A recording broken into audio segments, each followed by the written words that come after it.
ఓర్చుకో. ఒక గంట ఆగితే ఆ దేవుడు కరుణిస్తాడు.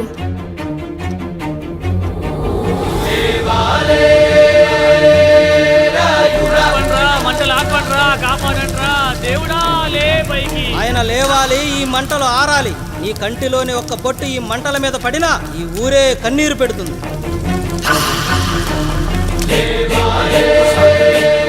ఈరోజు మనూరాచార్య నా వల్ల గోదావరిలో కలిసేలా ఉందిరా. భగవంతుడా, ఒక్క 5 నిమిషాలు, ఒక్క 5 నిమిషాలు నా ఈ పిల్లడ బిగించి తండ్రి.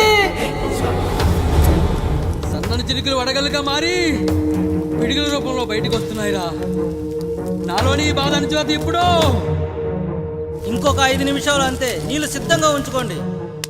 ఆగు, ఎవరు చెప్పారా డెలివరీకి టైం అయిందని? ఆ దేవుడు నిద్ర లేచే వరకు ఈ ఊరు ఒత్త కూడా పోసుకోదు. ఇంకా 5 నిమిషాలు లేట్ అయితే ఆవిడ పేరు ముందు లేట్ పడుతుంది. అది చచ్చినా ఆ బిడ్డ వచ్చినా ఆ దేవుడు మంచం దిగి నేల మీద పడ్డాకే నీ కత్తి దాని ఒంట్లో దిగాలి. శభాష్ రా సమ్రా. ఇంకా నా వల్ల కాదురా, నా వల్ల కాదు. ఒక్క చుక్క కింద పడ్డా నేను చంపేస్తానురా. బుద్ధిలో ప్రాణం పైకి పోవాలి గాని గుంటలో నీళ్లు కిందకి రాకూడదు. దేవుడు లేస్తాడు, 5 నిమిషాల్లో లేస్తాడు. ఓర్చుకో.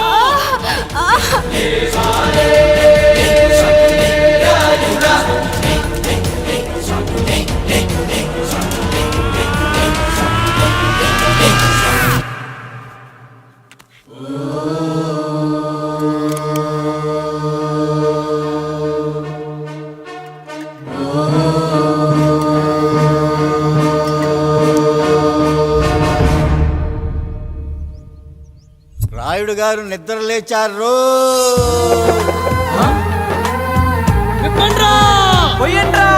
నువ్వు శారదా ఎలాగెత్తండి.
నమస్కారం అయ్యా. అయ్యా, మన ఈరిగాడికి సంవత్సర క్రితం పెళ్ళయిందయ్యా. మొన్నటిదాకా తాడు బంగారంలో ఉన్న వాళ్ళ జీవితం ఇప్పుడు తాడు ఫ్యాన్లో మారిందయ్యా. తన భర్తకి తల్లిదండ్రులు ఎక్కువయ్యారయ్యా. కట్టుకున్న భార్యకి చీర కొనడం కంటే అమ్మా నాన్నలకు మాత్రం మందులు కొనటమే తన సంతోషం. పొద్దున లేచిన దగ్గర నుంచి తల్లిదండ్రుల పనులు, పెళ్ళ ముద్దు ముచ్చట తీర్చట్లేదని తల్లిదండ్రులను వృద్ధాశ్రమంలో చేరిస్తే తను తన భర్త సంతోషంగా ఉంటామని వీరిగాడి భార్య సావిత్రి రచ్చబండి ఫిర్యాదు చేసిందయ్యా. చూడమ్మా, ప్రతి స్త్రీ జీవితం 3 ఆకులతో ముడిపడి ఉంటుంది. పెళ్లిల్లో మావిడాకులు, శోభనం గదిలో తమలపాకులు, ఆ తర్వాత భర్తతో విడాకులు. మావిడాకులు గుమ్మానికి కట్టొచ్చు, తమలపాకులతో కిల్లీలు కట్టొచ్చు, కానీ విడాకులతో కాపురాలను కట్టలేమమ్మా, కట్టలేం. నన్నేం చేయమంటారు? నాకంటూ కోరికలుండవా? భర్తతో సరదాగా ఒక్కదాన్నే గొడవ పడాలని, ఆయన కష్టపడి అలిసొస్తే పక్కింటి వాళ్ళ కబుర్లన్నీ చెప్పాలని, వచ్చిన జీతం మొత్తం చేతికిచ్చాక నేనే 10వ 12వ చేతిలో పెడితే ఆయన కళ్ళల్లో ఆనందం చూడాలని నాకనిపించదా? ఎంతసేపు అమ్మా నాన్న అంటూ వాళ్ళ కొంగు పట్టుకుని తిరగడమే తప్ప నా పైట పట్టుకుని తిరిగిందే లేదు. నాకు విడాకులొద్దు, నా భర్త నాకు కావాలి. ఎరా, నీ భార్య చెప్పింది విన్నావుగా, ఏమంటావు? అయ్యా, మీరు నా వైపు కూడా ఆలోచించండి అయ్యా. 9 నెలలు నా తల్లి కష్టపడి కన్నీ పెంచితే 20 ఏళ్ళు నా తండ్రి నన్ను పోషించాడు. నిన్నగాక మొన్న వచ్చింది. ఇది మమ్మల్ని విడదీయాలంటే ఎలాగయ్యా? నాకు నా పిల్లం కంటే నా తల్లిదండ్రులు ఎక్కువయ్యా. మరి పెళ్ళెందుకు చేసుకున్నావురా? అక్కుల్లో పనికెళ్తుంటే అక్కడ మెస్ భోజనం పడట్లేదయ్యా. ఇల్లామంటే పని మనిషి అనుకుంటున్నావారా? అసలేమనుకుంటున్నావురా? ఆడదంటే నీకంటే చిన్నదవుతే చెల్లవుతుంది. తెలుసుకున్నానయ్యా, నా తల్లిదండ్రులు నేను వదిలేస్తానయ్యా. నా పిల్లాన్ని నాకు ఇప్పించండి అయ్యా. నువ్వు తప్పు మీద తప్పు చేస్తున్నావు. నీ భార్యను తిరిగి ఏలుకోవడానికి నీకు హక్కు లేదు. ఈ రాయుడు తీర్పిస్తున్నాడు. ఈ ఈరిగాడు మాత్రం తమ తల్లిదండ్రులతో ఉండాలి, కానీ ఈవిడకు మాత్రం భర్త కావాలి. ఈమెకు అభ్యంతరం లేకపోతే నేను పెళ్లి చేసుకుంటాను.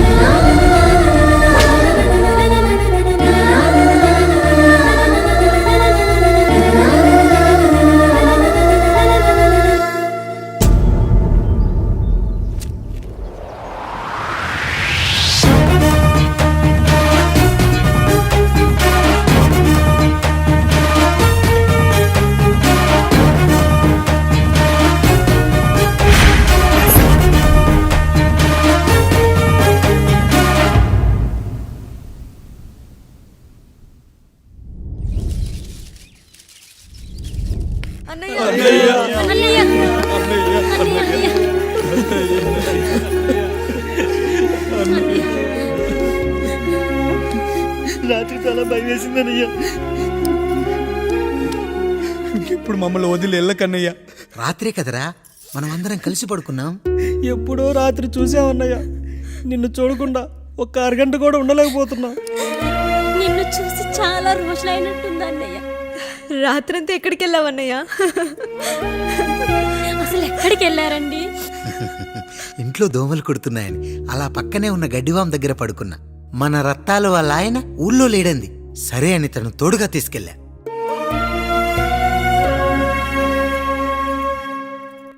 మీ సావుకటే మీ కుటుంబాన్ని నుంచి మిమ్మల్ని విడదీయాలయ్యా. అప్పటి వరకు మేము కళ్ళు తెరిస్తే మా కళ్ళ ముందు ఉండాలి, కళ్ళు మూస్తే మా కళ్ళలో ఉండాలయ్యా. నమస్కారం రాయుడు గారు.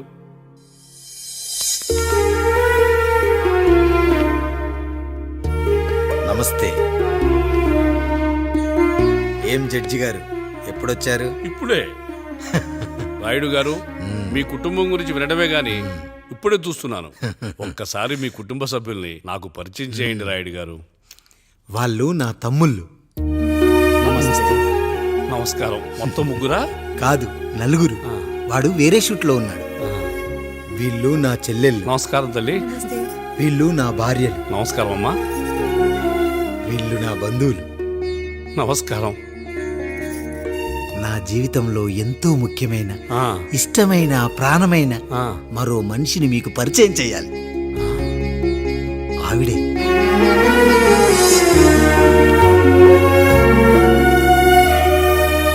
నమస్తే తల్లి. ఆవిడ మా పని మనిషి. తను వాళ్ళ అమ్మాయి. నాకు కూతురు లాంటిదే.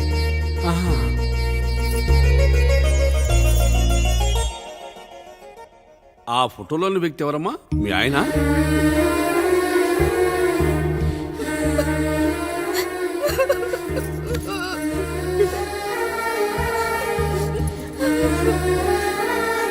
చనిపోయారా? అయ్యో లేదండి. ఎక్కడ పడితే అక్కడ, ఏది పడితే అది వాగుతున్నాడని పోలీసులు నగర బహిష్కరణ చేశారండి. మళ్ళా ఎప్పుడొస్తాడు? నెక్స్ట్ సీన్కి వచ్చేస్తాడండి.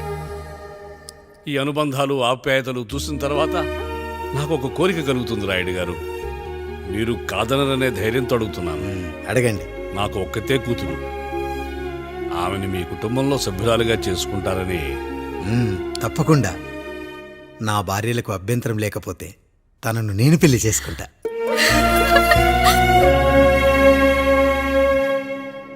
అయ్యో, మీరు పొరపాటుగా అర్థం చేసుకున్నారు. మీ పెద్ద తమ్ముడికి ఇచ్చి చేస్తారని.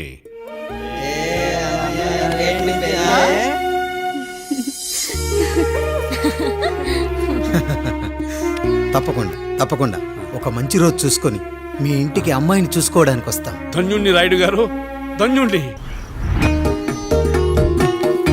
రండి రండి రాయుడు గారు. మీలాంటి పెద్దలు మా ఇంటికి వచ్చి మా అమ్మాయిని మీ కోడలుగా చేసుకోవటం. ఇంకా రాయుడు గారు ఏంటి బావగారు? బావగారు అని పిలవండి. సంతోషం. రండమ్మా. త్వరగా అమ్మాయిని పిలిపించండి. మా వాడు అసలే ఆగలేకపోతున్నాడు. మా వాడు చిన్నప్పటి నుంచి అంతేనండి. కక్కొచ్చినా ఏమొచ్చినా ఆపుకోలేడు. త్వరగా మీ అమ్మాయిని పిలిపిస్తే ఆ కళ్యాణం ఏదో చేసేద్దాం. అమ్మా జయమాలిని, అమ్మాయిని చూసురా.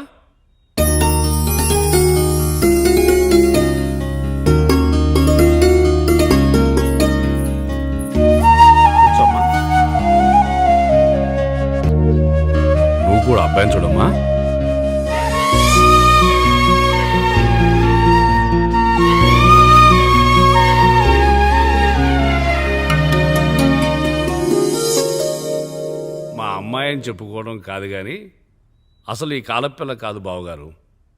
రాత్రంతా బయట తిరిగినా కోడి కుయ్యకు ముందు ఇంటికి వచ్చేస్తుందండి.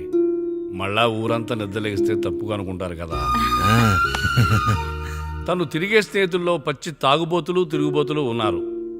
కానీ ఆ విషయాన్ని తన మనసులోనే పెట్టుకుంటుంది కానీ స్నేహితుల గురించి ఎప్పుడూ చెడుగా చెప్పింది లేదు బావగారు. దీని చిన్నప్పుడే నా భార్య కారు డ్రైవర్తో కలిసి పక్క సందులోనే కూరగాయల మార్కెట్కి వెళ్ళి తప్పిపోయారు. అప్పటి నుంచి ఎంత వెతికించినా మా డ్రైవరు కనపడలేదు, నా భార్య దొరకలేదు.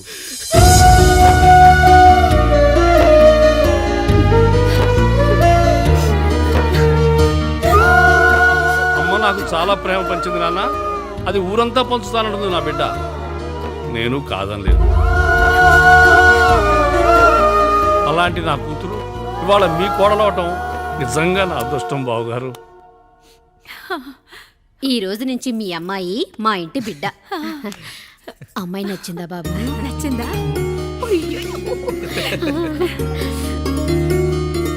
వాడికేం తెలుసు అన్నయ్య గారు, చిన్న పిల్లాడు.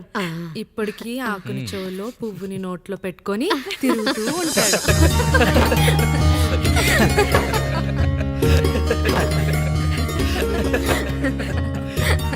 ఇకంత శుభం అన్నమాట.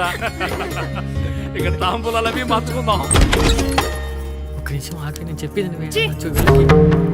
ఒకసారి నా మాట నేను ఒక్క క్షణం కూడా ఉండను. ప్లీజ్.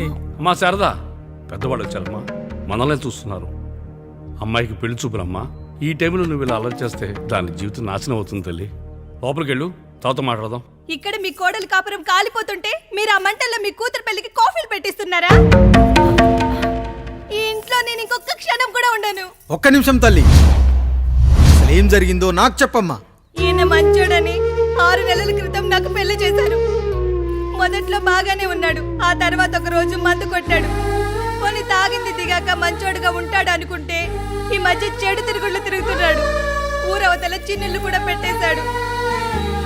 మీరే చెప్పండి రాయుడు గారు, ఈ ఇంట్లో నేను ఉండాలా, వెళ్ళిపోవాలా, ఈయన్ని వదిలేయాలా, అక్కర్లేదా? వదిలేయాలమ్మా. వదిలేయాల్సింది నీ భర్తను కాదు, అతనిలోని లోపాలు. ఆశ్చర్యపోతున్నావు కదూ? ఒక మగాడి బాధ సాటి మగాడిగా నేను చెప్తానమ్మా. ఆడదాని ప్రేమ వెలిగించిన అగరొత్తి లాంటిది.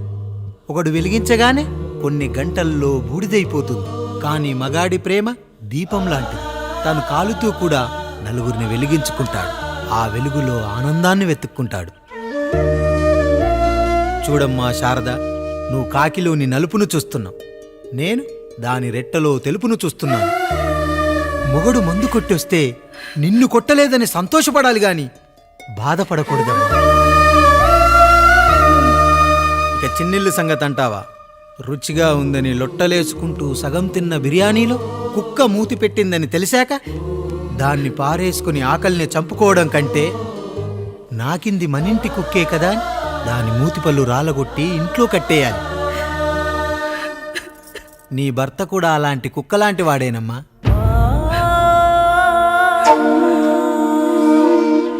ఆడదానికి వయసొచ్చాక 3 ముళ్ళేసుకొని 90 ఏళ్ల జీవితం గురించి కలలు కంటుంది. అదే మగాడు 3 ముక్కలాడి 90 ml మందేయాలని కలలు కంటాడు.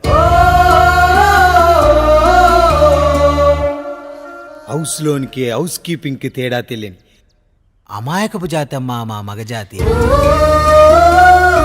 పండగ పూట తినే పాయసం రుచి గురించి మీకు తెలిసి ఉండొచ్చు. కానీ గర్లం కంటే చేదుగా ఉన్న బ్రాందీని కక్కలేక మింగలేక తాగే ఆ బాధ ఒక్క మగాళ్లకు మాత్రమే తెలుస్తుంది. కష్టాల్లో ఓదార్చిన మందును సుఖాల్లో మర్చిపోకూడదని తాగడమే కాని మాకు మాత్రం తాగాలని ఆశుంటుందా తల్లి? చివరిగా ఒక్క మాట, కష్టాలు పొంగల్లో మిరియాల్లా మనకే వస్తాయి, కానీ సంతోషాలు ఉప్మాలో జీడిపప్పులా పక్కనోడుతూ ఉంటాయి. ఎదుటివాడి ఉప్మాలో కూడా పనికిరాని కరివేపాకుంటుందని సర్దుకుపోవడమే జీవితమమ్మా. రాయుడు గారు, నన్ను క్షమించండి రాయుడు గారు. నన్ను క్షమించండి. నా తప్పు నేను తెలుసుకున్నాను. ఈ రోజు నా ఇద్దరి బిడ్డల జీవితాన్ని కాపాడారు రాయుడు గారు. ఈ శుభ కార్యక్రమాన్ని కూడా మీరే జరిపించండి. తప్పకుండా.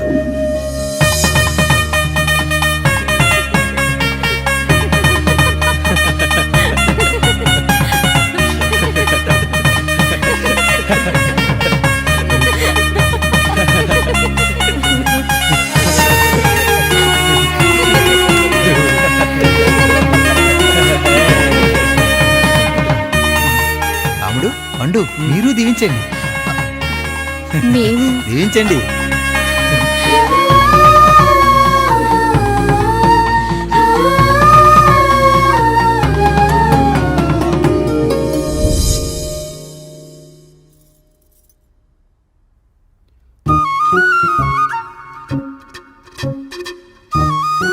తింటారా?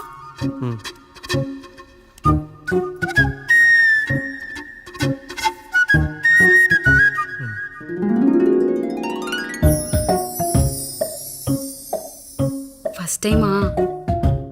అవును, మీకెలా తెలిసిపోయిందండి? అంటే మా బామ్మ చెప్పింది. శోభనం గదిలో అనుభవం మగాడైతే మామిడి పండు పిసుక్కొని తింటాడు, అదే లేనివాడైతే మీలా ఇలా అరటిపండు ఓపిగ్గా ఒలుచుకొని తింటాడు అని.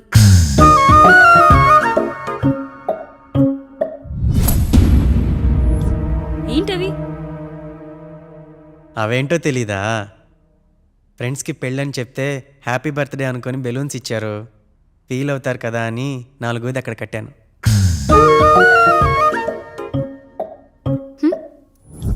అన్నీ వచ్చాడు. పిల్లల గదిలోకి వెళ్ళారా? వెళ్ళారండి. మీరెంత ఏంటి ఇంత రాత్రి అయినా ఇంకా పడుకోలేదా? మీరు లేనిది ఎప్పుడైనా పడుకున్నామా అన్నయ్య? అందరం కలిసే కదా పడుకునేది మావయ్య. సరే సరే, అందరం పెద్దోడి గదిలో పడుకుందాం. ఈ రోజు వాడి శోభనం కదా, అసలే కొత్త. పక్కనుంటే ధైర్యంగా ఉంటుంది. పక్క నుండి దగ్గరుండి జరిపిద్దాం. పదండి.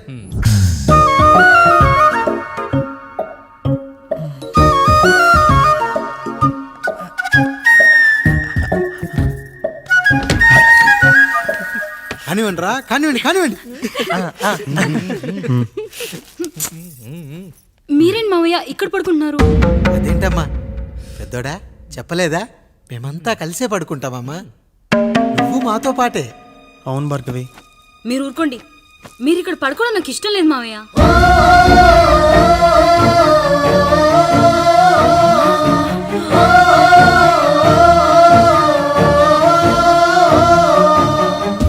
అదేంటమ్మా అలా అంటావు?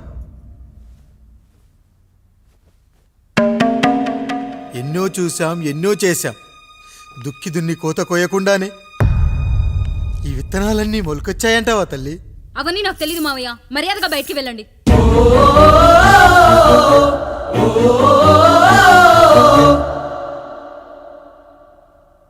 కనీసం ఆ మూలనైనా పడుకుంటామమ్మా.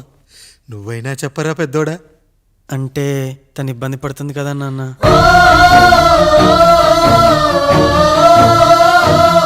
నువ్వు కూడా ఏంట్రా? పిల్లలేదో ఆశపడుతున్నారమ్మా. ఒక్కసారి ఆలోచించమ్మా. మావయ్య, మీరు బయటికి వెళ్తే మేము తలుపులేస్తాం.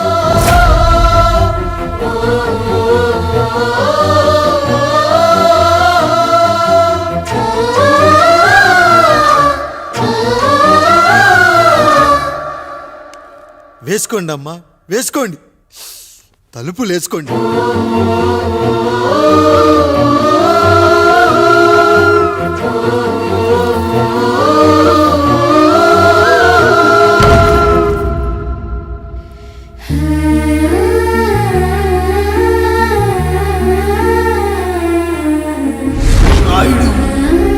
బిడ్డలు జాగ్రత్త. ఈ రోజు నుంచి వీళ్ళంతా నీ తమ్ముళ్ళు చెల్లెళ్ళు కాదు, నీ బిడ్డలు.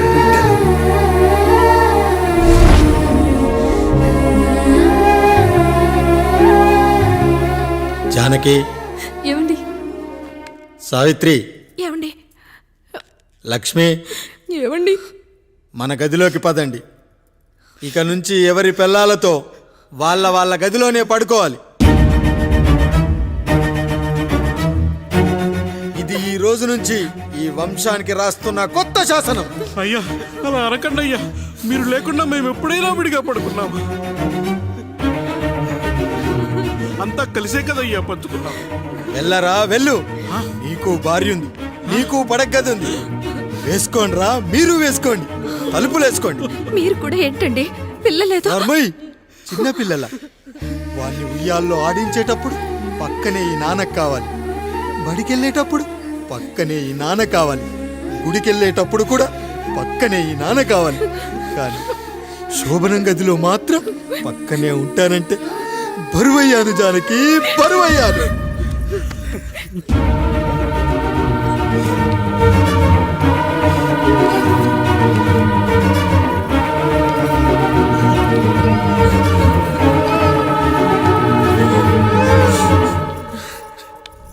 ఏంటండి ఇంకా అదే ఆలోచిస్తున్నారా? ఎలా మర్చిపోగలను లక్ష్మి? జరిగింది ఏదో జరిగిపోయింది, మీరు బాధపడకండి. ఎంత మాట అన్నాడో చూసావా?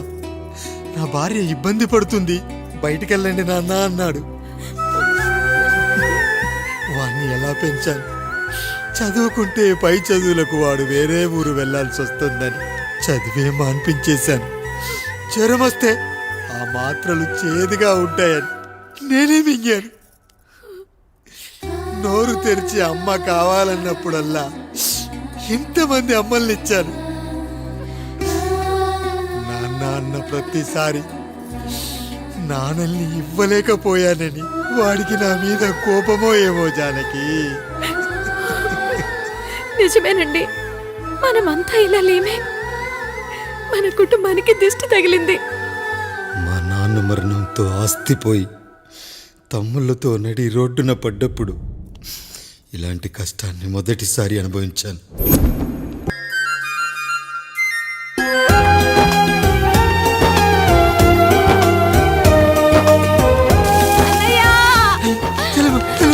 అయ్యో, ఈ పండుగ కాదు తల్లి, ఎంత మంచి.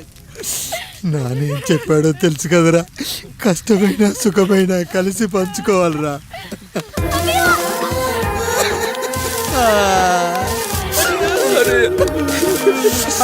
అయ్యో, మరి నువ్వు బాధ పెట్టుకోవా అన్నయ్య? ఈ బాధ నా బాధ కాదట్రా. అమ్మా అమ్మా అమ్మా అమ్మా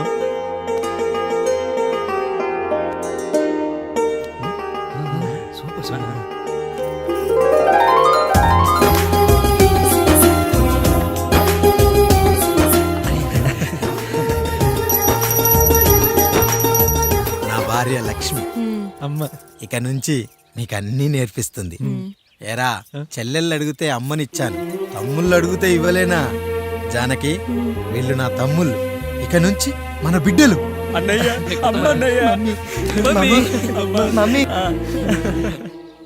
ఆ అమలాపురం, ఈ ఇచ్చాపురం, ఊహాపురం.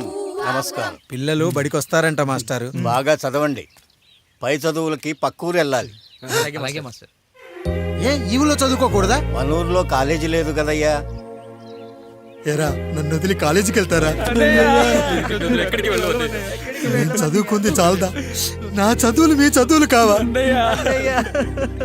మా కుటుంబాన్ని, మా అన్నదమ్ముల్ని విడదీసే ఈ చదువులు మాకొద్దు మాస్టారు, వద్దు.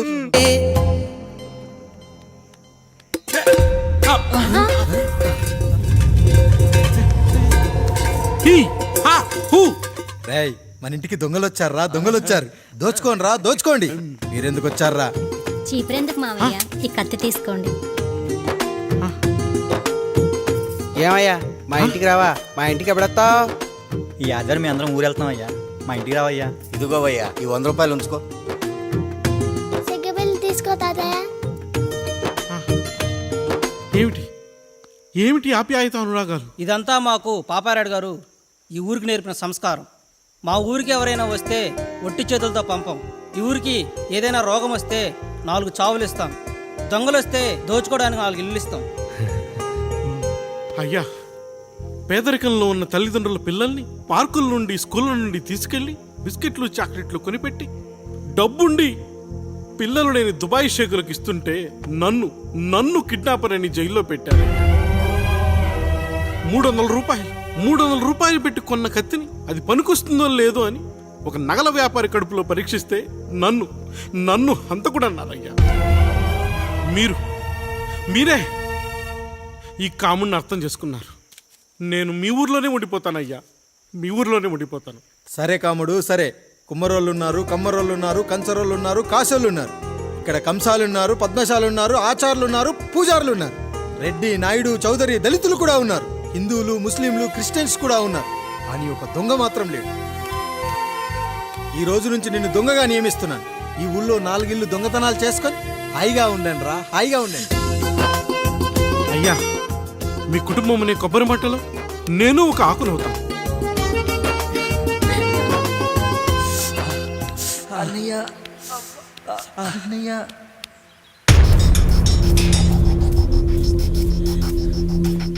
అయ్యా, ఏంట్రా? రోడ్డు మీద కాలు కాలుతున్నా సరే తమ్ముళ్ళు చెప్పులు లేకుండా నడుస్తున్నారయ్యా, చెప్పులు లేకుండా నడుస్తున్నారయ్యా.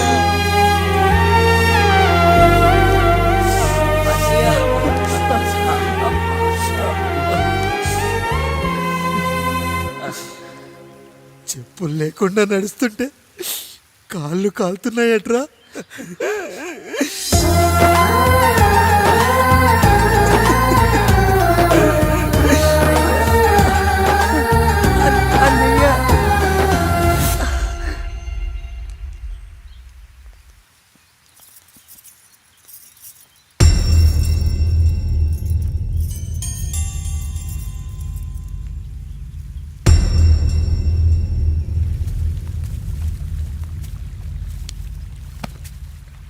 ఏరా కాముడు, అయ్యా, బాధపడుతున్నావా?